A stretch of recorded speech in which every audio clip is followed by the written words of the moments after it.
Sa wakas, it's the season kung saan nangingitlog daw sila, hatching, mahirap sila makita. Arboreal o sa puno naninirahan ang mga ito.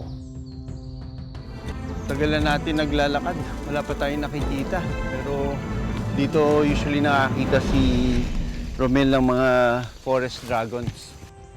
Matapos ang isang oras na paglalakad,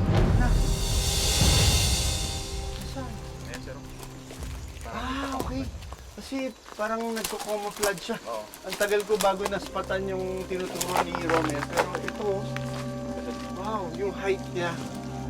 Ganyan talaga sila, hindi sila mataas na nakikita. Below 6 feet lang sila sir makikita. Wow, look at this, oh. Kulay kalawang yung kulay niya. Halos kakulay niya yung puno. And sobrang dikit niya na. Our first adult na Negros Forest Dragon, no? Pero may mga bukol sa tiyan niya. Siguro may itlog to. mas malaki ang crest o palong ng mga babaeng forest dragon kumpara sa mga lalaki. We got a female gravid Negros Forest Dragon.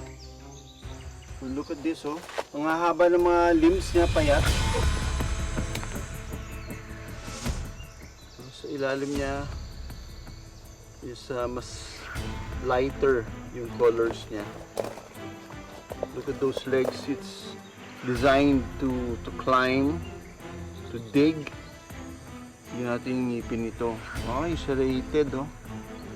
So, mga omnivores ito, kumakain siya ng mga insekto at saka minsan mga vegetation. The Negros Forest Dragon. Usually, the spikes are for defense.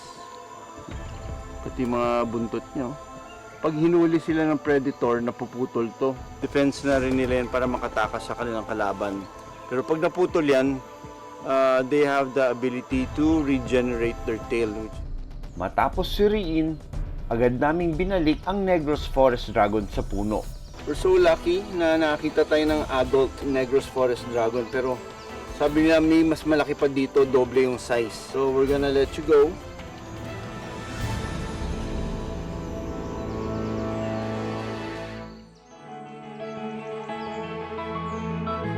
Ang Negros Forest Dragon ay isang cold-blooded animal. Sa umaga ito madalas aktibo at paboritong mag-basking. Paraan nila ito para mapanatili ang temperatura sa kanilang katawan